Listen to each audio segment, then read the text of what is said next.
Good morning, good afternoon, good evening. Whenever you happenstance in this incredible dialogue with the new Untouchables, this is our 46th recording, and it's getting better and better every week. It seems like the world continues to descend on this circle of elite direction and the ecosystem of truth versus this incredible ocean of madness and lies that we all find ourselves in. And we are recording this on Friday, November 14th, 2025 at 5 p.m. Eastern Time, and some introductions are at hand. First, to my left is the proprietor and my longtime friend and colleague, Eric S. Vaughn of Redpoint Digital, a muckraker if there ever was one. So, welcome to the broadcast.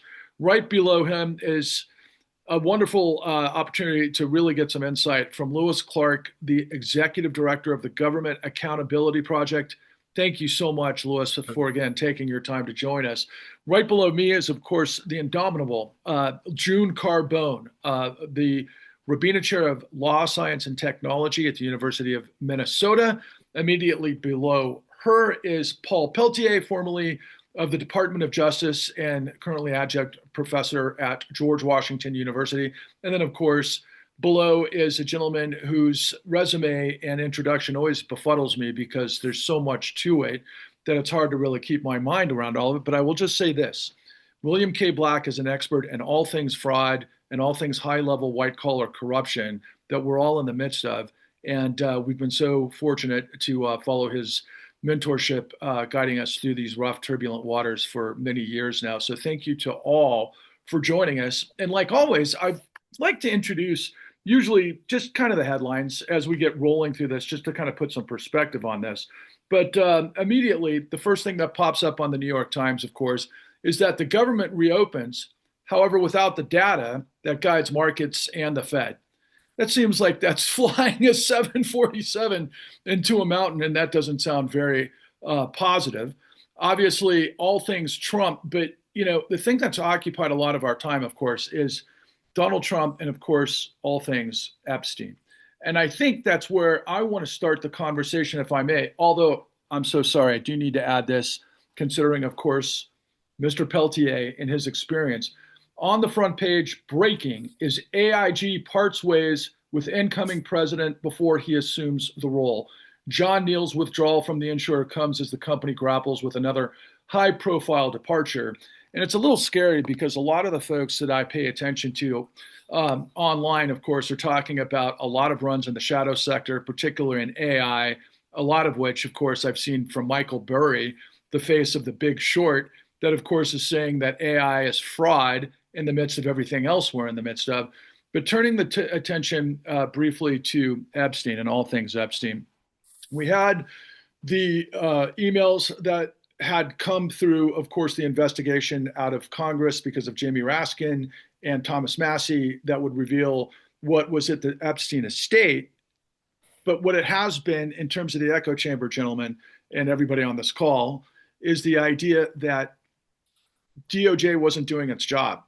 Suddenly, Todd Blanche is behind the eight ball telling the likes of, I'm trying to think of the name of the attorney, of course, whose wife was, it'll come to me in a second, but there's a lot of controversy of just the most simple investigation into emails that didn't happen. So on that note, I think I want to start with you, Paul, and get your reaction because this is definitely your lane. Well, I guess thanks. And the thing that struck me was a letter that Jamie Raskin had sent to, I believe, the Attorney General. And in that letter, he said that he had understood that the Southern District of New York was conducting a further investigation into Epstein. And when the FBI was scouring through all of the records, supposedly with 1,000 man hours and all that, they learned of this investigation going on in the Southern District of New York, and they shut it down. And he asked for questions about that. So it seems as if the Southern District of New York was doing exactly what Trump has now ordered them to do, although in a very strange way, because he's told them who to investigate. Without any sort of determination that those people may have even committed a crime. And of course, The attorney general responds back, yes, sir, we'll start investigating all these people. And of course, they're all people with Democratic leanings and things like that. And for some reason, in that list of people to investigate, Donald Trump's name was not there. But so I think that it seems from Jamie Raskin's letter that they were indeed conducting a broader financial investigation, and the attorney general shut it down. And now it seems like they're being told, and again, there was supposed to be a response to that letter on November 10th, and there was no response, as best as I can tell. So it looks as though Epstein is going to be the gift that keeps on giving, at least in terms of people who want some justice for the victims and want to sort of expose all of the people's roles who are criminally culpable. Obviously, the Trump administration is doing it in a complete unconstitutional and ass backwards way. But those are my sort of unique impressions as to just what's happened in the last week in terms of furthering the investigation. Boy, this next question could go to anybody, but I'm gonna direct this to you, Mr. Black. I was kind of guffaw considering the the sort of magnitude of the revelations of the New York Times approximately a month ago that revealed J.P. Morgan and Chase's financial relationship, of course, all things Epstein. But today, of course, Trump is threatening Jamie Dimon with investigations, in addition to all of the other political sort of hubs in this story. I wonder if you could respond to that. It's kind of an ironic situation. Sure. So part of this is straight Sherlock Holmes, the dog that didn't bark. Why doesn't a guard dog trained to bark? It's because the trusted person is there, and therefore it doesn't bark. And it's the absence of the barking that is so informative. Prosecutors like to prosecute worthy cases, right? Uh, um, it's what they do. And we have again, not just this administration, but prior administrations. Why did these investigations start so late? Right? And this is the oldest story in history in many ways. What do really, really elite predators want? They want to be wealthy. They want to be famous. They want to be popular. And they want access. They're guys overwhelmingly, and they want access to underage girls. Right? Why didn't this investigation begin early in the Biden administration such that you could actually have a prosecution? Why did so many things begin, if they began at all, so late that they got shut down by the Trump administration? Can you imagine being FBI agents and you're suddenly there's this mad reassignment? Now, this reassignment is insane. The FBI does all kinds of things that are not only important, they're very time sensitive. And to grab allegedly some massive amount of special agents, because all FBI agents are special agents, not just agents, right?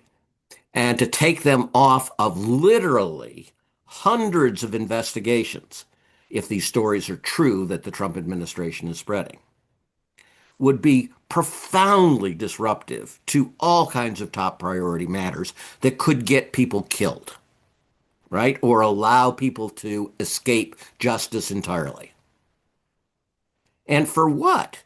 Because it gets grabbed as soon as the Trump administration comes in, apparently, in terms of not we're looking for references to the president, because if it is, we face the great crisis of the FBI recommending a prosecution of the president of the United States of America, who can't be prosecuted under the standard. What in God's name are we supposed to do?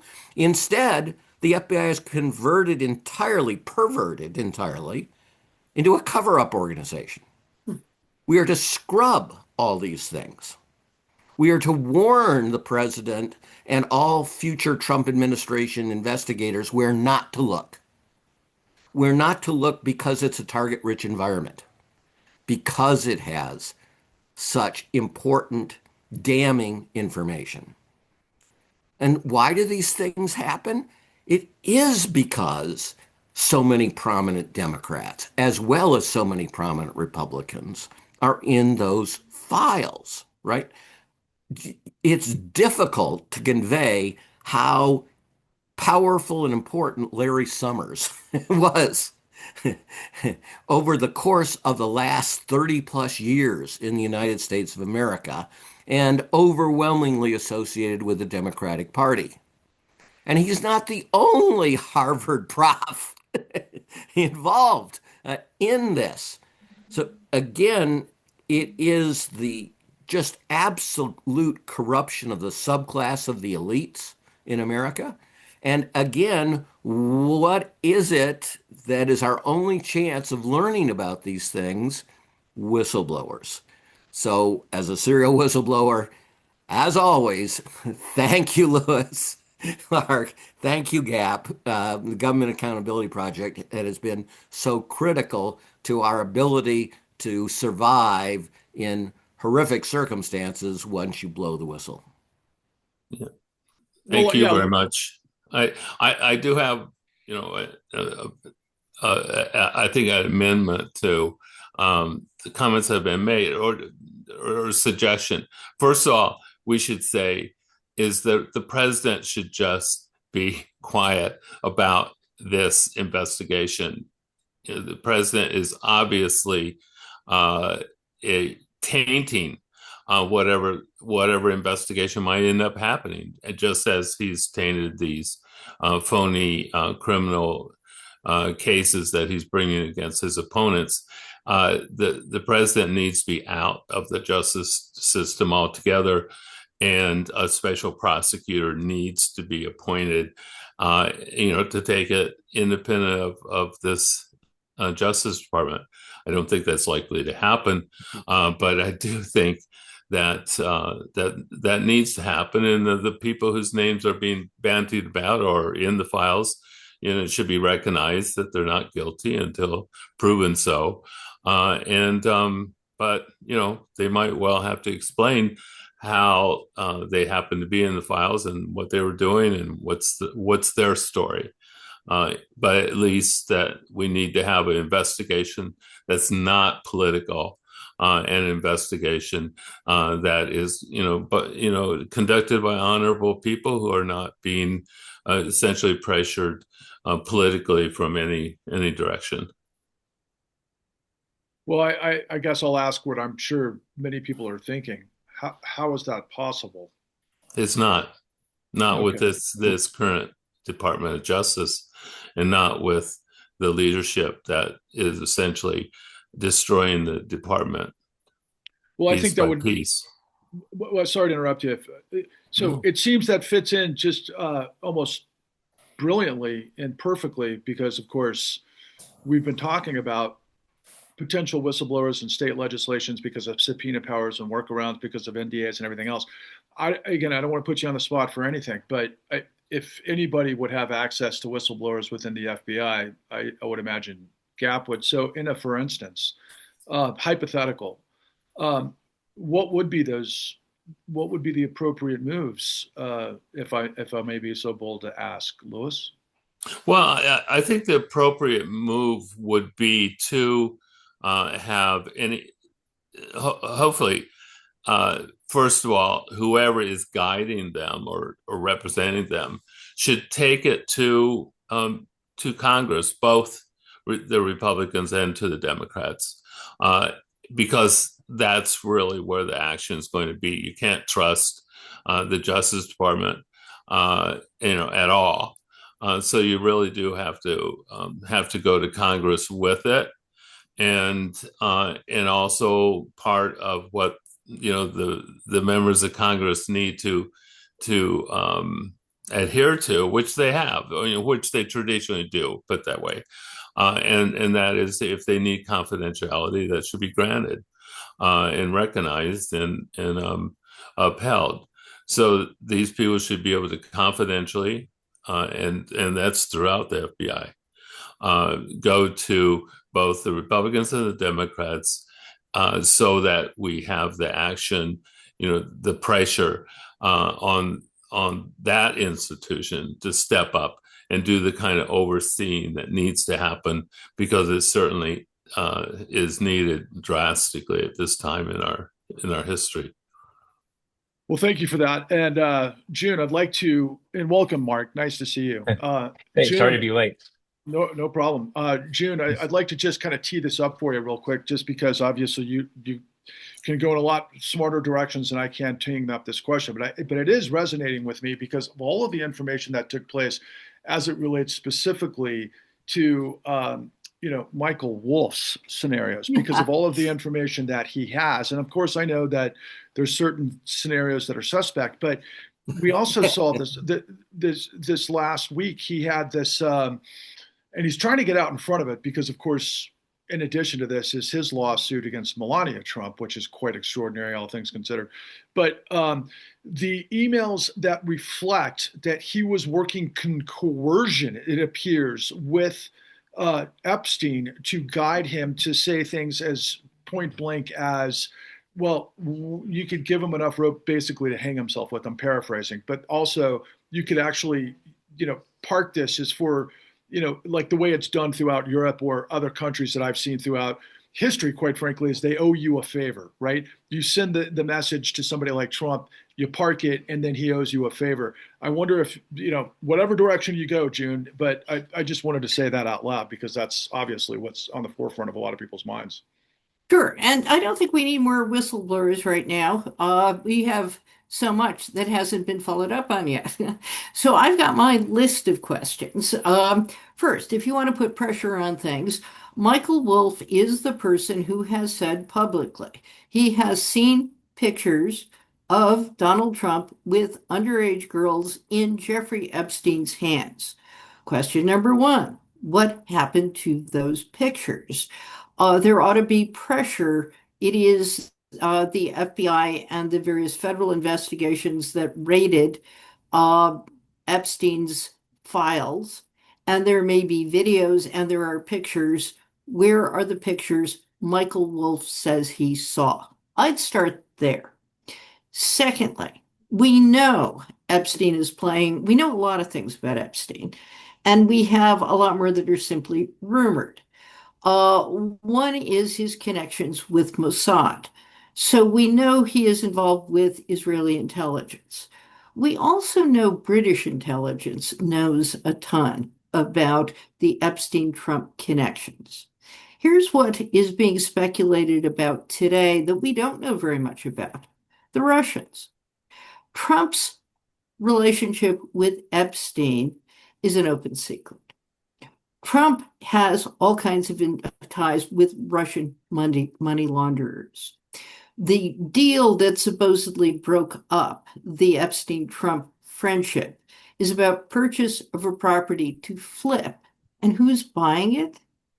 Apparently, although I don't know if this is known for certain, people with ties to Russia. Now, Hartman, posting today is Vladimir pulling is it not Epstein, but Putin, who's got the dirt on the connection and is pulling the strings? I mean, Trump's relationship with Epstein is an open secret. What Epstein is doing with underage girls is well known for anybody who cared to investigate. What information is Putin using? And, one of the questions I always ask is, Trump is shameless about a lot of things. There are a few things he's terrified of. Epstein seems to be one where he shakes visibly when the issue comes up. Whatever information is out there, I pretty much guarantee you Putin has that information. Is that the real compromise? And how do we know? And then the next is the financial stuff, the list of financial things that have not been investigated. So among the things in the Epstein emails is people ought to be looking into Trump's mortgage in Mar-a-Lago. I haven't seen any discussion of that. Presumably, most of it is a matter of public record. And then finally, these ties. I mean, Epstein's ties involve all kinds of blackmailing. Did he try to blackmail Trump? I mean, Epstein was in jail and killed himself during Trump's first administration. Did he try to approach Trump? It seems extraordinary that he didn't. There are rumors, again, people in prison saying that during the Trump administration, Maxwell tried to approach Trump and let it be known she had dirt on him that she might use to try to get favors. What happened? And, you then get into the entire story. Where did Epstein's fortune come from? How many people was he blackmailing? So the current story, Thomas Massey's, just before we went on air, is that, Trump doesn't want to release the Epstein files because his friends from Palm Beach are in them. But his friends from Palm Beach are likely to be business associates of both his and Epstein's. The financial story, as Paul has long said, follow the money. We don't have a full disclosure of that. And there are a lot of people in New York who could be investigating these things. Well, Eric, I think that's a perfect setup to you because, first I want to just say publicly, and I'll send this directly to Michael Wolff. We would love to have you on this program and discuss with the most, senior veterans in the United States as it relates to all things financial crimes. You would be amongst the right people to speak to, specifically some of your initiatives. But I want to, just bring this up to you, Eric, based on what June said.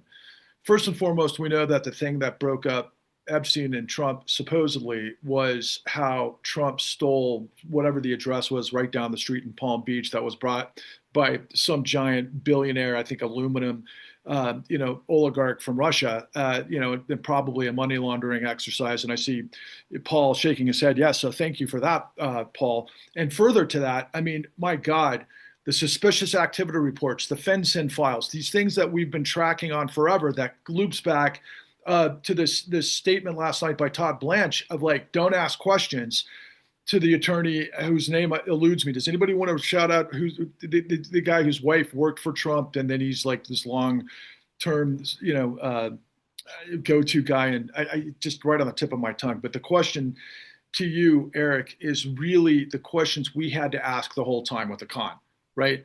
We were like, wait a second. Once we started getting the information, particularly from Bill, as it related to control fraud, as we were start to dig into liar's loans, as we were able to start digging into the nature of appraisal fraud, as we got into CDO fraud, as we got into the rating agencies fraud, all the way down to the derivatives, did we not start to go, why are we the ones asking these questions?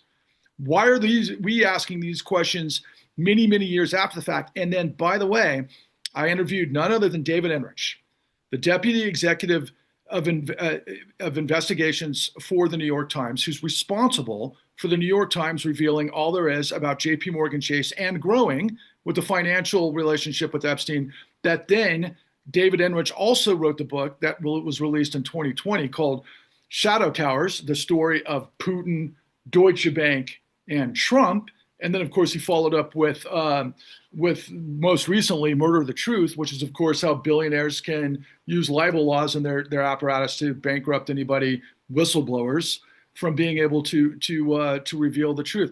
What is your assessment of all of these things that we're in the midst of, given where we've come from?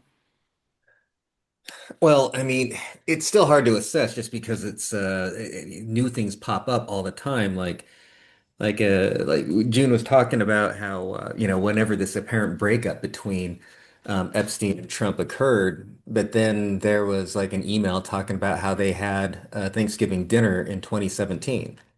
So obviously, whatever kind of a breakup that they had publicly wasn't necessarily the case in private.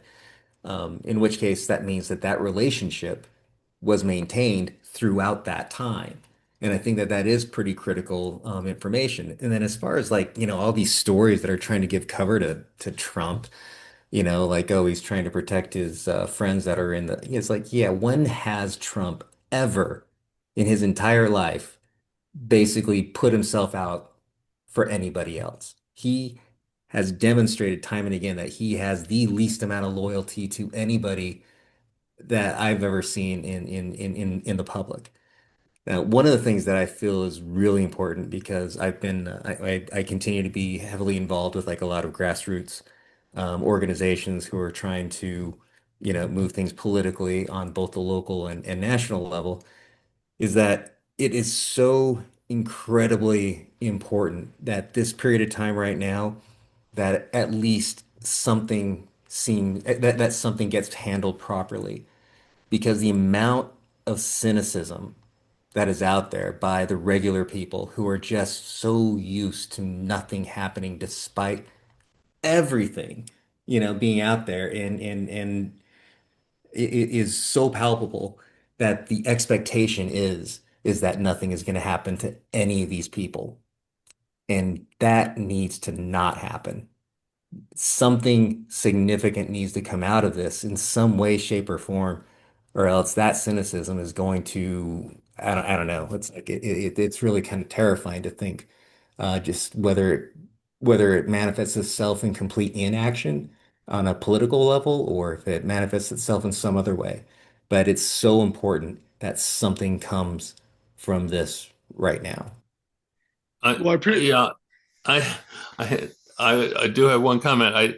I beg to differ with June with great respect about we don't need whistleblowers because so much is out there. But that's exactly why we need whistleblowers, because of all the questions that she herself has raised here.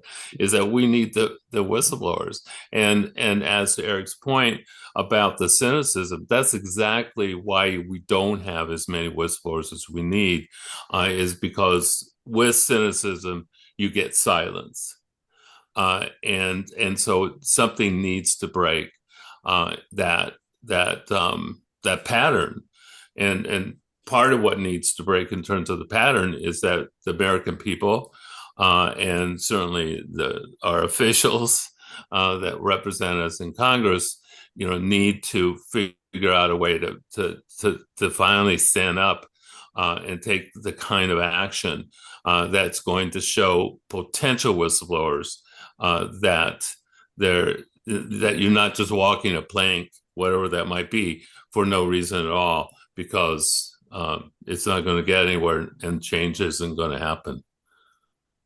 Well, I want to just add to that, Lewis, that we at the moment don't have the audience requisite what this expertise on this panel provides. We should literally be showcased to everybody who has interest in the subject, because these are the experts who've already done the work for decades, and they've been, for one reason or another, sidelined or moved on to other things because of just the nature of the ongoing, I would suggest, corruption. I'm not saying that's the causality, but that in terms of everybody's personal careers, I don't want to plant any seeds with that. But the bottom line is that, people, please pay attention to this podcast. Please like, subscribe, and share. We have important people whose eyeballs are on this podcast. We have access to be able to create, really, quite frankly, what nobody else has conjectured, because of the creativity on this panel, and also obviously the years in the trenches of knowing how to play these games. And quite frankly, the way it's been rolled out to us, these guys are so hands and above what the corrupt actors in this administration are, that if we can get the attention, and then of course the hearings under the certain circumstances, will make a lot of information very important to what happens as people ask those questions of cynicism. I want to turn this to you, Mark. Yeah, but can I follow up for a minute? I just want to be clear on this. I'm saying we don't need more whistleblowers to justify an investigation. We need more whistleblowers to justify public pressure against Trump.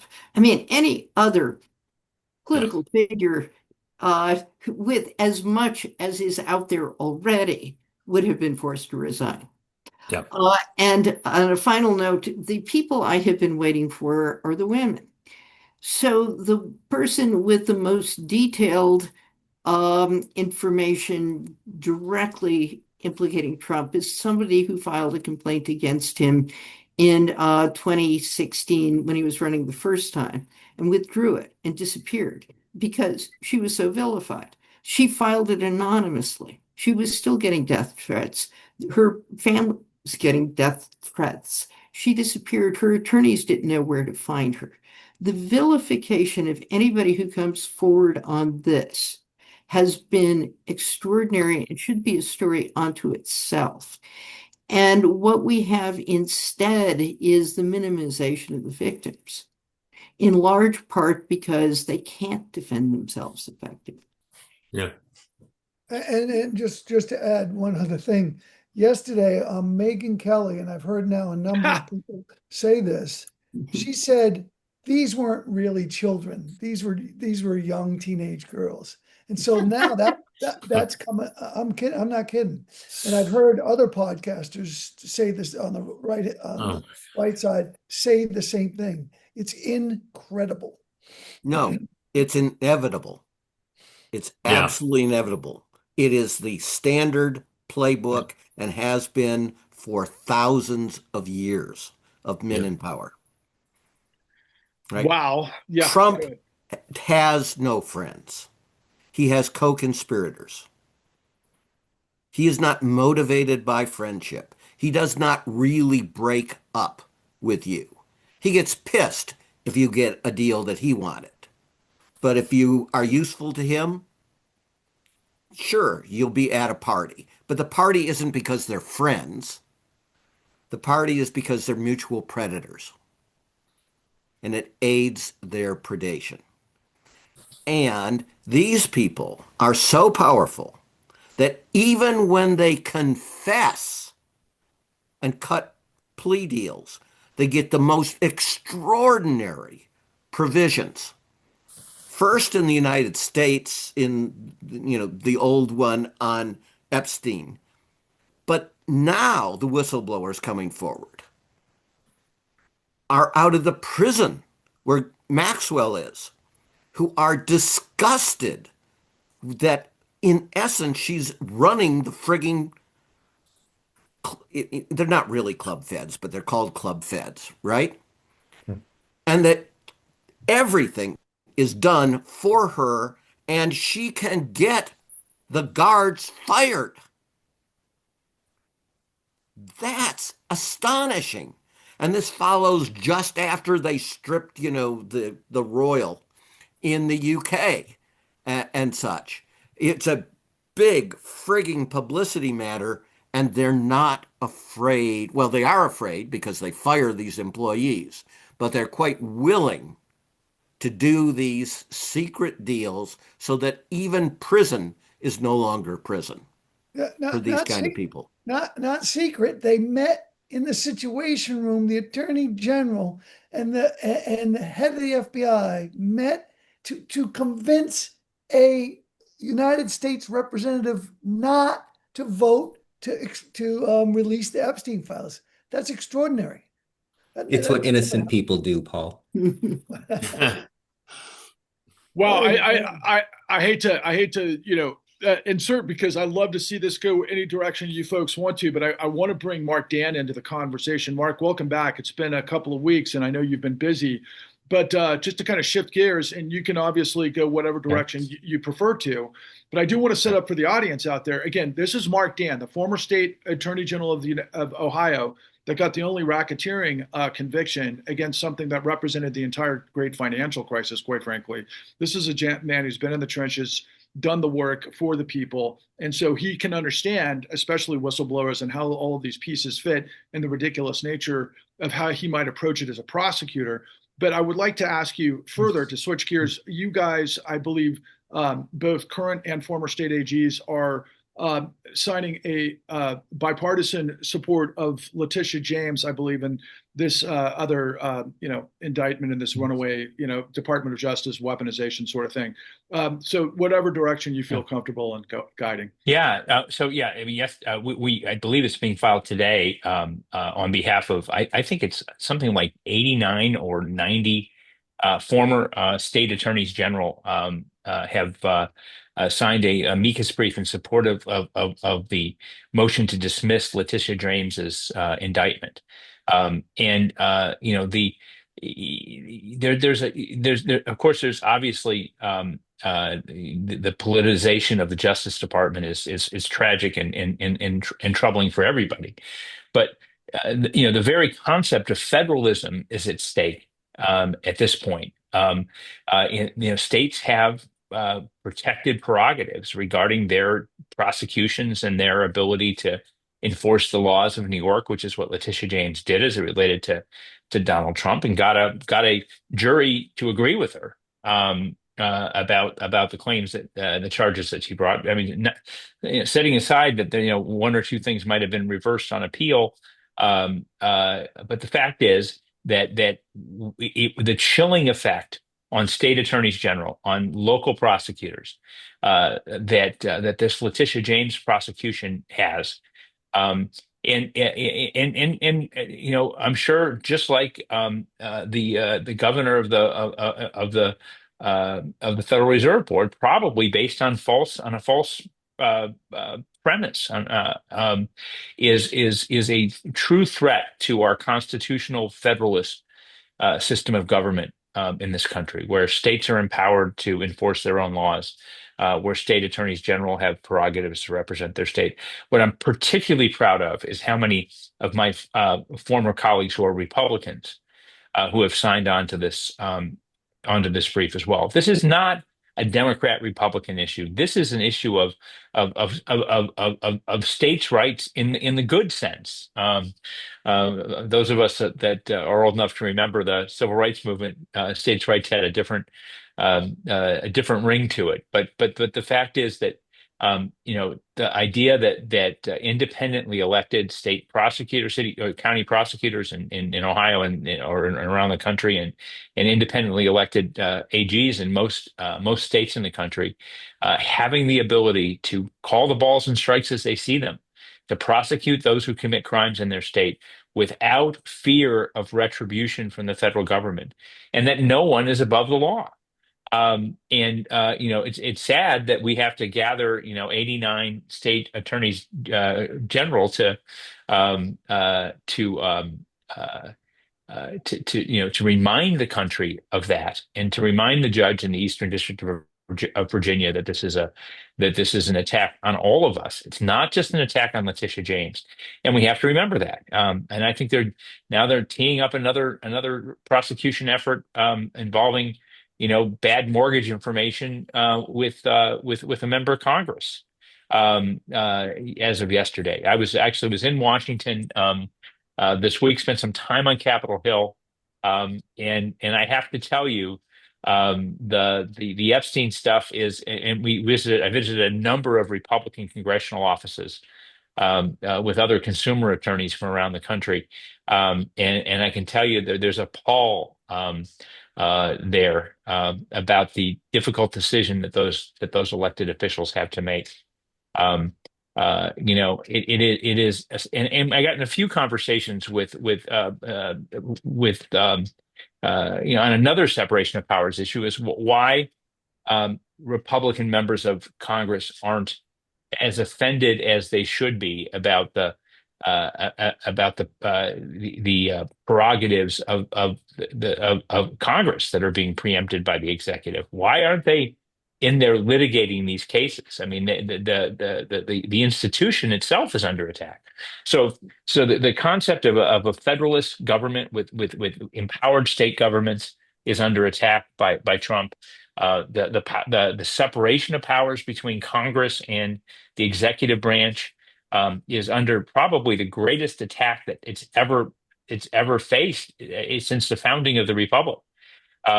And the people, and unlike the AGs who are defending their institution, who are defending that federalism of both parties, for whatever reason, the leaders I'm too state oriented. The leaders of Congress are not asserting their prerogatives. They're not filing amicus briefs. They're not in court suing in challenging when the Solicitor General weighs in and says that the executive should have unending power to just ignore the voted wishes of the voted edicts of a democratically elected Congress. They should be defending that institution. So, and I think that, and what makes me sad about the Epstein stuff is it's such a sideshow because so many people are suffering. There's so many important issues that we need to address. And honestly, we're not going to win the election over Epstein. Okay, we're going to win the. I think Mikey Sherrill and Paul's new governor in Virginia, Abigail Spangenberg, showed us that you win the and the new mayor of New York all showed us you won the election by talking about what's affecting the lives of people. And honestly, my neighbors don't give a shit about the Epstein files. Okay, but they do care whether their kids are going to get a decent public education, and they do care about whether or not they're going to be able to afford groceries at the grocery store and afford to take a vacation, and whether the value of their house is about to crater because some maniac in the White House is going to tank the economy. So. As interesting as it is, and as fun as it is, because it's a fun story in a very sad way, because it's just so absurd and ridiculous, and the lengths to which Trump is making people go to show their fealty to him. And I don't know. I mean, God, I gotta believe that half of the 435 elected members of the House of Representatives are going to acquiesce to Trump's needs here when their clear duty is so obvious on the Epstein stuff. I mean, I certainly says a lot about their character, but it is keeping us from talking about the stuff that are affecting people's lives, and that worries me. But lost in that is my most important point is when are these institutions going to start defending themselves? States need to defend their prerogatives. Congress needs to defend its prerogatives. The minority members of Congress need to be suing and filing amicus briefs and getting involved in these cases as well. And Lewis has to keep doing his work and making sure that these whistleblowers continue to have some place to come out when they come out and they're facing the scrutiny of the country and the MAGA world, that they can feel safe and their families can feel safe, and we all have to do what we can to make that happen too. Hey, Mark, a quick follow-up. Did you say out of the 89 that signed on to this that they were all retired, or were there current? These are former AGs. Former. Okay. Well, the one thing when you become Attorney General of a state is that someday you'll be an ex-Attorney General. And so we actually have an organization of ex-attorneys general that's pretty active and pretty engaged in public policy and in philanthropy and is a great wealth of knowledge for current AGs. And we've had a number of initiatives on amicus briefs and so forth. This is by far the most participation in something that is so visibly, has been framed nationally as so visibly partisan. But people who respect the separation of powers between states and the federal government, and the importance of having independent attorneys general, that's not a partisan issue. And these Republicans, I greatly respect. They were willing to sign on to a brief that says that. Well, Paul, I think this, what Mark just said kind of goes back to the beginning, right? I mean, it just seems like that was part of the initiative of the new Untouchables, as we were starting to brainstorm ideas, or you guys were brainstorming ideas on how to respond to all things that were coming out of the Trump administration. But I want to kind of get your thoughts on this too, as well, Paul. With by the way, Patrick, the person you were talking about, I don't know where you're going, was George Conway. Yes. Yeah. I apologize. Absolutely, George Conway. I don't know why that hit, because I see him every single day, and I don't know why I was stuck on his name. But thank you for that. But the nature of course, that the billionaire oligarchic class is such a complete chokehold on both parties. I'd say less so on the Democrats, given a lot of stuff that we saw over the course of the last, let's say, the blue wave last Tuesday. But obviously, given the ridiculous nature of Epstein and these things that are taking place, and we're starting to see, of all people, Marjorie Taylor Greene do a little bit of a dance, all things considered. But to Mark's point, and really, just the ridiculous nature of all of this. As ridiculous it is covering up all of these other things that are so important to the American people in context to everything that you guys have rolled out, i.e. tariffs, are corruption as well, right? I'm reminded of what Mark just had prefaced. Have we not also seen just recently from Fannie and I think FHA, whistleblowers discussing some of these maneuvers of what's happening with DOJ by way of what's happening with Letitia James and so forth? Can you comment on all of that? Well, just a little bit of what I know. It's only what read in the papers, and so apparently what happened as it relates to Letitia James is that they found evidence that this guy Pulte, who's the head of Fannie Freddie, had improperly accessed information that he was using in his quote investigations of Letitia James, and they were doing an internal investigation on that, and they had made either were making or had made a referral to the U.S. Attorney's Office of information they had that was Brady type information that someone would want to have if they were defending the case, the Letitia James case, about improper acts of Pulte. And he fired the whole team. He fired everybody. The IG of Fannie Freddie, Joe Allen's, I've known him for 40 years. He's an absolutely terrific, honorable, ethical person. Gone. They just fired him. And so to that extent, that's another reason why people have no faith in whistleblowing or in the Department of Justice, because of what's happening to these people, right? I do hope, Lewis, that Joe Allen becomes one of your whistleblowers, but because I do too. it's incredible as to what's happening. But just going back a little bit, you're talking about the oligarch, or I like to call it the broligarchs in the United States now, and the failure of what Mr. Black said, and that is the FBI and DOJ just fails on and on to go after these wealthy, super wealthy financial fraudsters. And if we look at the emails that we've seen in the past week from, that we've seen in the past week from Epstein, they're talking about the deal that Trump did for the Palm Beach property. And Epstein has always maintained, and Michael Wolff says this, Epstein has always maintained that what broke up their relationship was the fact that he was going to buy this property, and Trump overbid him, bought it, and then immediately sold it to this Russian oligarch who you mentioned called, I think it's like Dmitry Robolev or something like that. But anyway, the point is, what Epstein says is he's buying this stuff and he's got no money. And so it's very clear that there's always been a connection between Trump and Russia and money. He's buying these, during the same period of time, he's buying golf courses all over the world, and he has no money and no cash to buy them. And there's Russians behind all of them.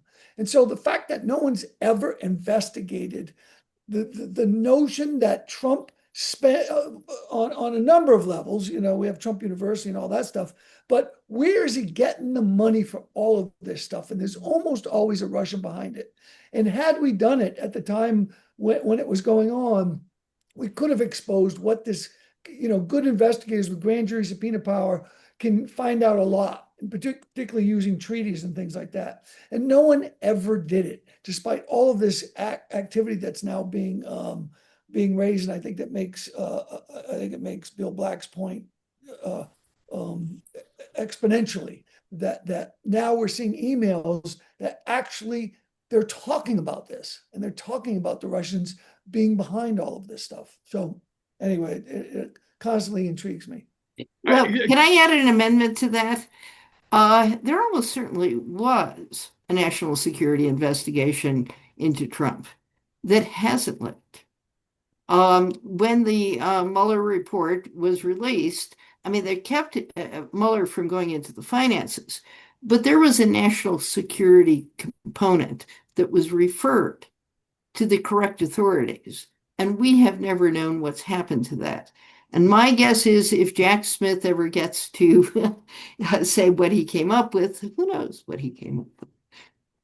Well, Guys, they also, part of that was the Paul Manafort Ukrainian Russian oligarch connection, where Yes. they all of a sudden overnight the Republican platform changed to remove the restrictions on Russia as it related to Ukraine, and I think that's where the national security investigation went, but we have no idea.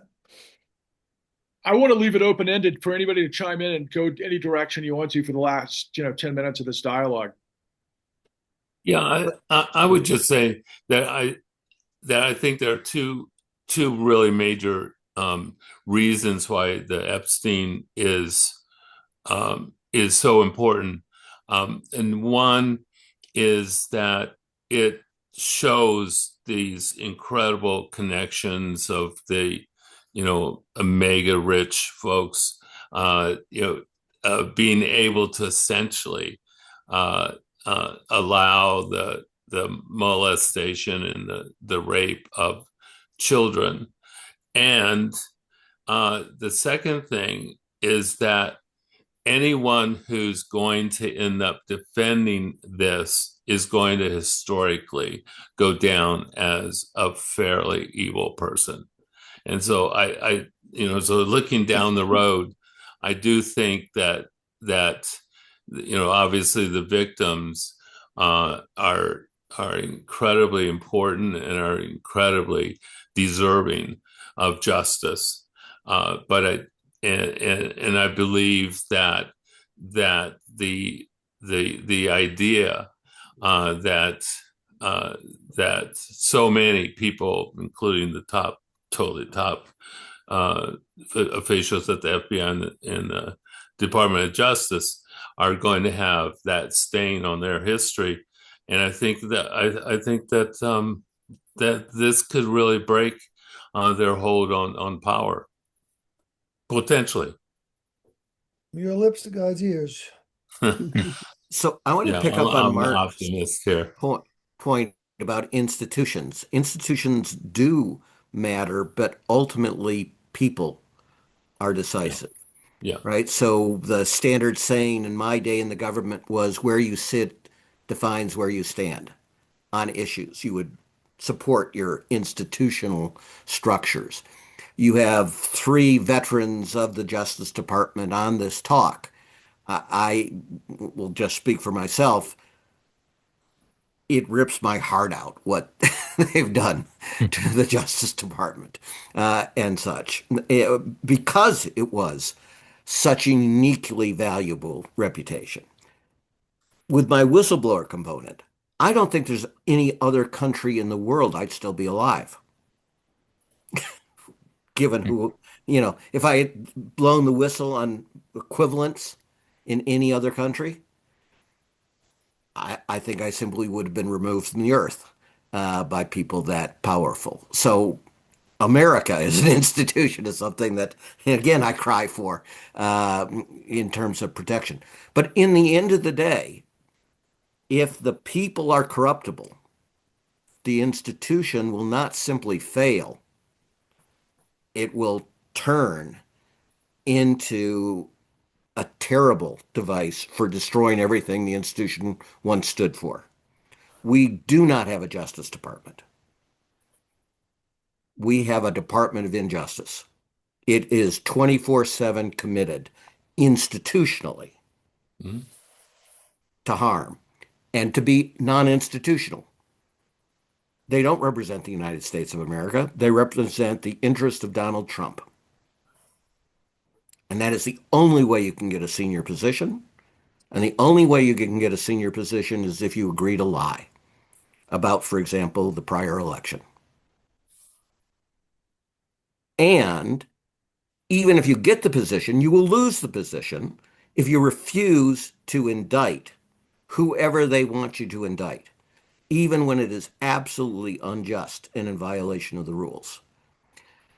And so, in the end of the day, it is this mixture. Yes, we want to build these valuable institutions. We want to restore these institutions, but that is going to be done through people. And that is another reason why the whistleblowers are so critical, because they are the people demonstrating, not saying, demonstrating with their actions that they are willing to put the institution, the people of the United States of America, their own integrity ahead of the demands of their political masters. And that's why it is our unique national resource that no other country has in this kind of abundance. And it really is time to listen to the whistleblowers and to emulate the whistleblowers to show their courage. And I'm speaking to you, leadership of the Democratic Party in Congress. Oh, and the Republicans. I mean, it's like, certainly, people like Chuck Grassley, has a whole legacy of support for whistleblowing. And then, it's like, what is that legacy going to be right? Is what's going to be done with that legacy if he doesn't step up, as Senate, as head of the Judiciary Committee, and have the kind of investigations that really need to occur. Yeah, I mean, you throw away, what is it, 4 decades? Yeah. At this point? And I don't think he will, and frankly. No. But I'm an optimist. We'll see. Does anyone else have any final comments before I try to close this out here? Anyone? Once, twice? Just a 3 really quick things. I mean, I think that a lot of the peculiarities as to how this Epstein situation has been handled over the years is indicative of the fact that the sexual assault of minors is just the tip of the iceberg. And I think that the connections to powerful people and the movement of finances is probably what is beneath the surface and what the majority of this iceberg actually is. I think that another thing that I find interesting going into the weekend is how freaked out so many people in Wall Street are that Lena Khan is part of Mamdani's transition team. I think it's funny that they freak out over somebody who was simply doing their job when they were at the FTC. So I find that peculiar as well. And then the last thing, which I thought was interesting, is how, let's see, it looks like a judge is going to for the $7 billion settlement for OxyContin and the Sackler family, that the money has to come directly from the family and this, that, and the next thing. It's kind of an interesting thing. $7 billion. I mean, that's a decent amount. I think they made 35 billion off of the sales of OxyContin, but I think they need to go to jail. Was that their profit?